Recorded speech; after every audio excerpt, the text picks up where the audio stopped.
ওইখানে শিব আছে আর ওইখানে সব কিছু সুন্দর। আপনারা ভিতরে তো সত্যই নেই। আমরা কয়টা ডেট দিছে, 8 মাস ধরে ঘুরাইতেছেন। কেউর বাড়ি সাবরুম, কেউর বাড়ি ধর্মনগর, কেউর বাড়ি বেলুনিয়া, কেউর বাড়ি ওই চিটাগাং বর্ডার লোকের রসিয়াবাড়ি, এত দূরত্বে আইতাছে।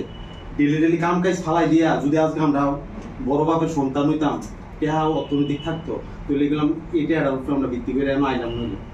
আমরা ঋণ কইরা ওই 80 ডিম মুরগির ডিম ওই মাছ ইতা বেচা কোন রকম ভর্তি হইছি, এটার উপরে ভিত্তি করে যে আমরা যদি 72,000 টাকা পাই, দাদা 2টা সেমিস্টার চলে যাবো, আর 2 সেমিস্টার আমরা ঋণ করে রইলো আমরা পড়াম। যদি আপনারা যদি আমরা লইয়া এই বারে অজুহাত দেন তাহলে মাছ কত আমরা থেমা যাবো, তাহলে আমরা উঠবো হইতাম না। গরিব কি আমরা চাপা পেরা মরে যেতাম কাছে। আমরা তো দিল্লি সত্যি কথা বলবো না, সত্য কথা আপনারা লিখিত দেন, যত এই যে হে আসিল নাইলে আমরা যারা আজকে আইছি আমরা তে আমরা সবাই দেন টাকা। আরে টাকা আমরা ক্যাশ টাকা দেব, টাকা তো আমাদের কাছে আয় না। টাকাটা তো সবটাই দিল্লি থেকে আপনাদের কাছে যায়। আমরা আরে মিনিস্ট্রি এক্সপেন্ডিচার থেকে যদি এটা পুশ না করে তাহলে আপনার বাইরে গেল। এটা শুধু অফিসে ওয়েলফেয়ার অফিসার পুশ করতেছে না, ওয়েলফেয়ার করতেছে না তো এই বছর অফিসি ওয়েলফেয়ারই এই আপনি আইতে আইতে কথা মনে মিনিস্ট্রি অফ এক্সপেন্ডিচারে তাহলে তো আমার কোনো কথা কোয়া ঠিক না না স্যার স্যার 28 তারিখে কেন পাইছেন না এটা আমি স্পষ্ট করতে চাই। 28 তারিখ কিন্তু শুনতাছি স্যার, আগস্ট থেকে তো শুনতাছি স্যার। তাহলে আমার স্টাফ রেখো, আপনারা কোন অফিসার স্যার আমি যে কথাটা কইতাছি আপনারা তিন কথা কইছেন, আবার আমি দুইটা কথা কই, কেউ কথা কই না দিয়ে দিতাম। ট্রেজারি অফিসারে হয়তো কইলাম আরে এটা দেরি হইতেছে কেন, আপনি তাড়াতাড়ি করেন।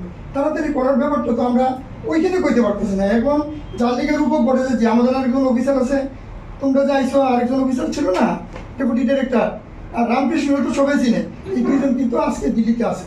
7 মাস এরা কই আছে এটা আমরা দেখলাম, 7 মাস আমরা এরা সম্মান বসে কই বসে সেন্ট্রাল অফিসে না, আমরা এগুলো বিচারও পাইছে না। আর ওই দেখেন যে 70,000 টাকা ইন্টারেস্ট হইছে, 7,000 টাকা মাসে দেওয়া লাগতেছে। যেভাবে টিউশন আমি একটা ছোট কথা কই, আমি ওনাদেরকে বলছি আমার ডাকবেন না, ডাকলে কিন্তু আমি যদি উল্টাপাল্টা বলি ওনাদের জন্য এটা ভালোই না। যেভাবে সত্যম শিবম সুন্দর বলে আমাকে বলা হয়েছে মিথ্যা কথা, আমরা মিথ্যা কথা না বলা ভাই, মিথ্যা কথা না বলার অভ্যাসে থাকি।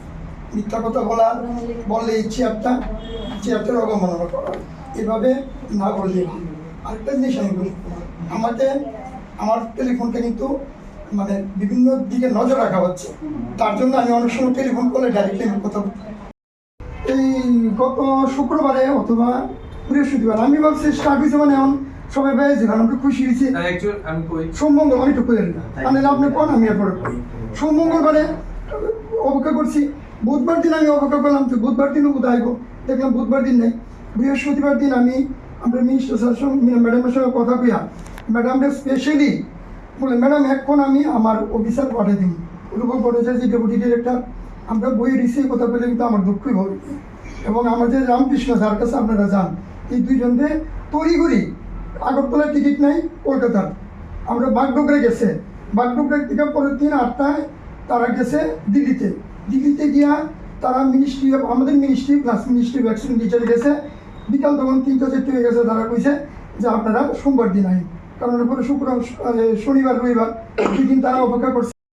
এখন আমার এই টেলিফোন এখন মানে কোনো একটা জায়গার কন্ট্রোলে আছে, কে কী কথা বলছে এটা মানে শুনে ওনারা, ফলে আমি বলি যে মেসেজ দিলে আমি মেসেজ উত্তর দিয়ে দিই।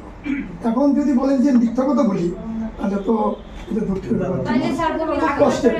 খুব কষ্টের। আপনাদের আমিও দিনে বলেছি আপনার মতো আমার বাচ্চা আছে, বাচ্চাদেরকে যদি আমি মিথ্যা কথা শিখাই, আপনাদেরকে মিথ্যা কথা বলি, আগামী দিনে আপনাদের সঙ্গে আমার দেখা হবে, স্কুলে দেখা হবে, দিদিমণি হবে, ঠিক আছে?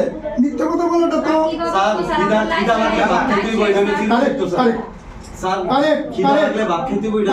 তো কিন্তু ভাই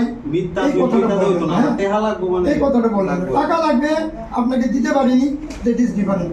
মিথ্যা কথা বলা। 28 তারিখ আমরা যেটা বলেছিলাম এটা ওইখানে ফাইনাল। আর আপনাদের একটা জিনিস বুঝতে পারছেন না, আপনাদের যে কাগজপত্র সব ফাইনাল হয়ে গেছে, এই জন্য তো শুক্রবার একটা ডেট দিতে পেরেছে।